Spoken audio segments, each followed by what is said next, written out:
Okay, good morning Periscope land. This is Kitty in South Carolina, just working with some Ozobots and just wanting to share with you a little bit of what I have been learning with the Ozobots. The information I wanted to share is what I haven't been able to find in researching or through the Ozobot website. So let me get started. Good morning, everybody. Good morning. Good morning. Hi, Fran. Aww, wonderful. Well, I started this morning with Facebook, and a friend of mine had seen one of my videos. She's like, well, what do they do? And I found out what they did through researching through YouTube and going to the Ozobot website, but I really didn't find a lot that helped me understand not just getting started, but the ins and outs with your markers, designs, and a lot of that truly you want to learn through exploration. That is part of the process, the learning process for students to be able to explore. But when I was going into classes and students were getting so frustrated because we couldn't make it work after so many attempts, I knew, hey, I've got to find out something here. Because I had tried so many times and I was frustrated. In fact, Ozobot, the company, can attest to this. I emailed them. I said, I've got to send these back if I can't figure this out. And so, hi. Yes. Oh, they love them. But high schoolers are just as captivated with them. And Liz Perkins' class, oh, yes. Well, then I really want to start a series on this and share, kind of the ins and outs of getting started and how to successfully help the teachers out, because the kids pick up on a lot, but still after seeing too many frustrated students, I thought, okay, I've got to get some word out that I wasn't able to find on internet. Okay, so the first thing, let me flip the camera. The first thing I want to talk to you about are markers. When I went to purchase my Ozobots on Amazon, they recommended the Sharpies, and I do love the Sharpie because it is that thick chiseled tip, which is very important when you draw your lines. So I liked that. But what I didn't find on the Ozobot website was let me see. Yes, I've got one right here. You would think there would be no difference between these markers, but there is. And that was the part I was very frustrated about. And finally, hearing back from Ozobot, they said, go with the lighter green. The pastel green works. The Ozobot cannot read the darker green. It thinks of it more as black. So what was frustrating though is when my Ozobots went over the green, like for instance, here's one of our first mazes the students had made. When the Ozobot, let's see if we can get the Ozobot of it. No? Yeah. Okay, so it's reading green. It wouldn't do anything with the codes, but it would read the green line and the light would come on. So that was very confusing, and you would think, yes, the marker is working.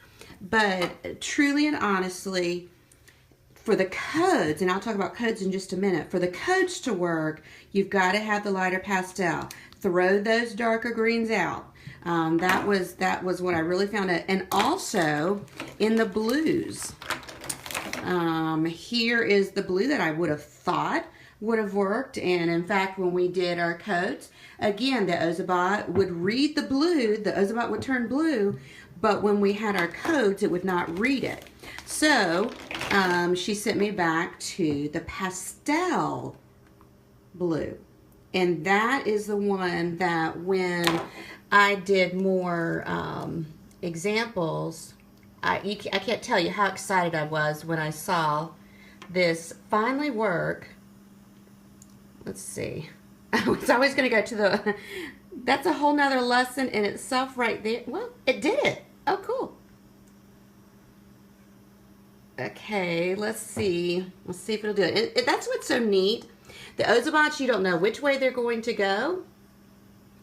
And that in itself taught me a lot for what to use it for in math. Okay, now there it did not do what it typically does. So, and that's the frustration on Ozobot. But let's run it through again and let's see, because these codes are to speed up and slow down. Let's see if it'll do it. Of course it's not going to do it because I'm on Periscope. But if you look at the end, this is the turnaround code. And when I started getting success on those, that was powerful, because you want to be able to have an end line, and that's the code for it to turn back around. That was a speed up code. Okay, so those codes aren't working right now, but we'll come back to it because they were working earlier. Maybe it too could be that it needs recalibration, and this is something, it was my fault that I did not do until I really started researching. But your Ozobots need to be recalibrated. So when you turn it off, you need to press it down till it turns white, and then put it on the black dot, and then when it flashes green, it's good to go. So let's see if that theory was right. Let's put it on the, maybe it needed calibration. Of course, I've got it too close. That's one thing when you write your codes, you can't go too close to the end. Let's see. Okay, yep. That was a spin. That was a spin code. And you notice it didn't do it earlier.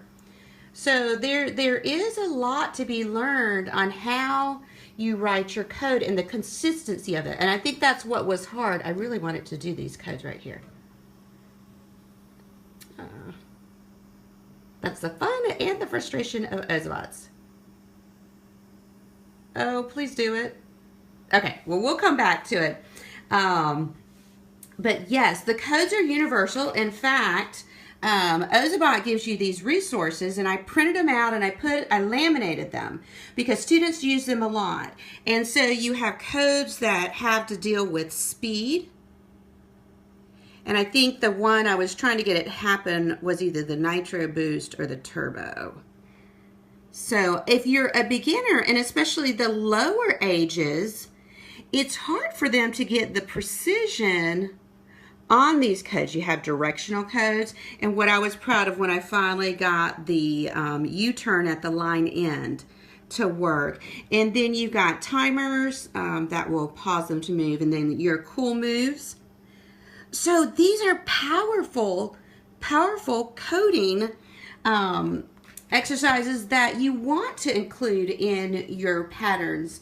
Could cut and organize by code types on rings. Yes, I mean, my mind is just blown by what you can do with these. But to start off, please recognize your colors are very important. The regular black Sharpie works great, and then also the regular black. And again, I like the does it say it in here? This is a chisel tip. Yes, the chisel tip is just the right size that you need. Now, one thing I discovered in exploring, I knew my Expo markers, they are chisel tip.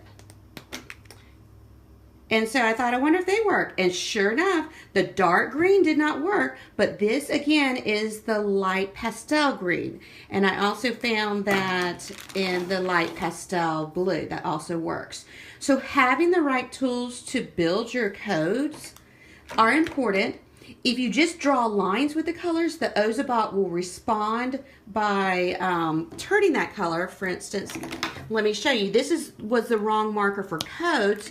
But if you just draw, see, even that looks dark, but let's see how the Ozobot responds to it. See how it turned green? So it is reading the green, but for it to be able to read the codes that you write, it's got to be a lighter green, or it will recognize it as too dark. Okay, so that's my tip for colors. So powerful. Another thing, Ozobot gives you the code sheets and kind of instructions that are very valuable. And I kind of looked at this and I didn't realize the power of it with the students. I would just hand them the Ozobots and they would just start drawing. And of course their drawings weren't working. So I started handing them these instructions first before I gave them the Ozobots. And of course, calibration is key. First, you always calibrate. Then I love underneath how it gives you and it shows you which type of drawings work. And too many times the kids go too sharp. And so helping them to realize how the lines have to be drawn, especially this is another big one. The lines can't be too close. But so it's a lot of experience really with the students being able to practice. So what I do is I'll give students just 2 pieces of paper to get started off with. And then as we have time, then I'll give them the big piece of paper where they can work together in building their code. So these are very powerful to give to the students first of all, so they can really build that background knowledge they need before they start drawing. But I have just given it to them and let them learn through their mistakes. It's teachable. The older kids can take it more than the younger. The younger kids get frustrated, but hey, if you want to challenge them, you can. I love to just give the Ozobots to them and just ask them what, let me turn this. I love to just give the Ozobots to the students, and I tell them for the first 5 minutes, you can't ask me any questions. I want you to touch this, do that, and I give them the instruction sheet, and they have to figure out how to get started. And that, to me, is invaluable experience for them to have. So, you know, find what works for you, jump in, but you got to start out with the right tools. Oh, I did want to tell you, cost of Ozobots. I bought, let me flip. I bought the Ozobot kits. You get 2 Ozobots in these, and it was about $100. So that would be enough, you know, for 2 Ozobots. But, and I typically will put 2 students per Ozobot because I really like that creative ability to collaborate, and if one can't figure it out, then the other one can help them, and they really learn to work together to figure it out. So and then I don't have enough money to buy everybody an Ozobot.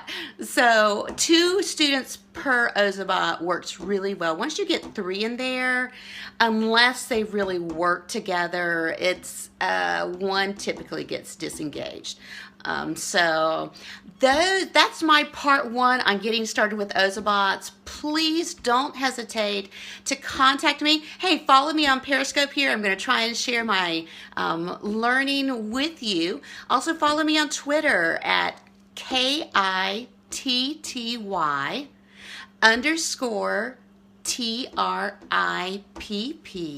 That's at kitty_trip. And inbox me questions if you're too afraid to just ask it out on Twitter. But I also like to, yes, print the sheets, and I would highly recommend you laminate them. Laminate them because the students, they'll write on them, and it's easier to clean with the lamination, and they will last a lot longer. But contact me. Please let me know how I can help you, because I think the frustrations I went through, I learned so much from. I just want everybody else to be able to learn from my mistakes and my learning. So also, yeah, follow Ozobot at Ozobot. I think there's an S on the end. Follow them. They were great about if I would send out questions, getting with me, helping me out some. So yeah, go and share with me. Send me videos. I would love to see what you guys are doing. And next time, I want to talk a little bit about getting into curriculum and what in the world can you use these in curriculum? Because yeah, they're fun, they're cool. They're going to teach them a lot of critical thinking skills, but how do you put them into your curriculum? I mean, my mind was just blown by the math implications, but I can't wait to get together other minds and really be able to share how can you include this in your regular curriculum. So until next time, thank you so much for joining me, and share your stories of Ozobots with me. Bye.